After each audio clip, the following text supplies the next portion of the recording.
Much of what they've already proposed is simply, quite frankly, unacceptable. We go from crisis to crisis to crisis. Managing a crisis in the last deadline is the worst way to handle this. As the drama escalates over extending the United States' $31.4 trillion debt ceiling, some much-needed optimism. That I'm running for president of the United States of America! Finally, the Republican primary pit is filling up with candidates promising something more than Donald Trump's various paybacks. Florida Governor Ron DeSantis has also announced he's running for the nomination, even as the NAACP issued a travel advisory warning people of color not to visit Florida. In the face of darkness, you can see that brighter future. A faith that our best days lay ahead of us. In the meantime, Mr. Trump, the current GOP frontrunner by far, is taking on all comers.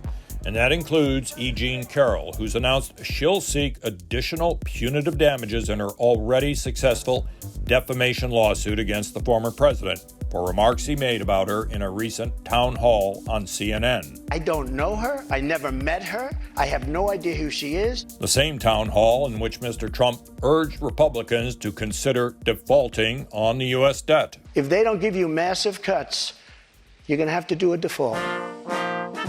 For focus on this combat, we turn to the unlikeliest source imaginable, Joe Biden, who believes with reason that his survival and second term depend on one thing: defeating Donald Trump. And that means doing his bit to ensure Mr. Trump becomes the nominee, if Mr. Biden himself makes it past the debt ceiling. On the merits, based on what I've offered, I would be blameless.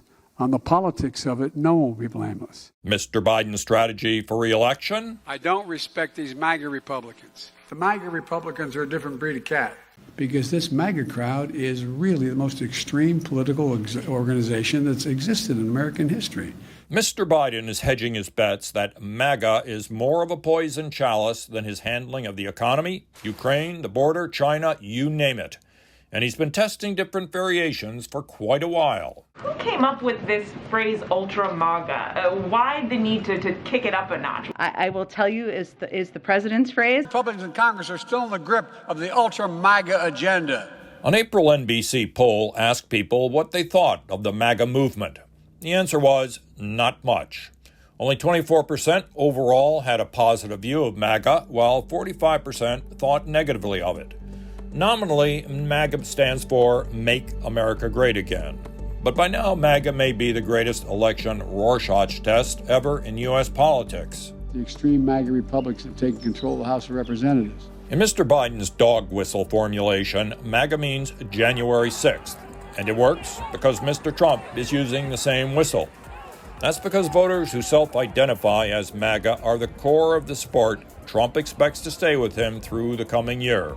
And he's got their backs. Will you pardon the January 6 rioters who were convicted of federal offenses?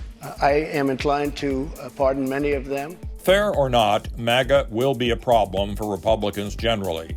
House Republicans who voted for Speaker McCarthy's modest spending reductions are already being forced to explain why their bill is an act of governance rather than MAGA resentment.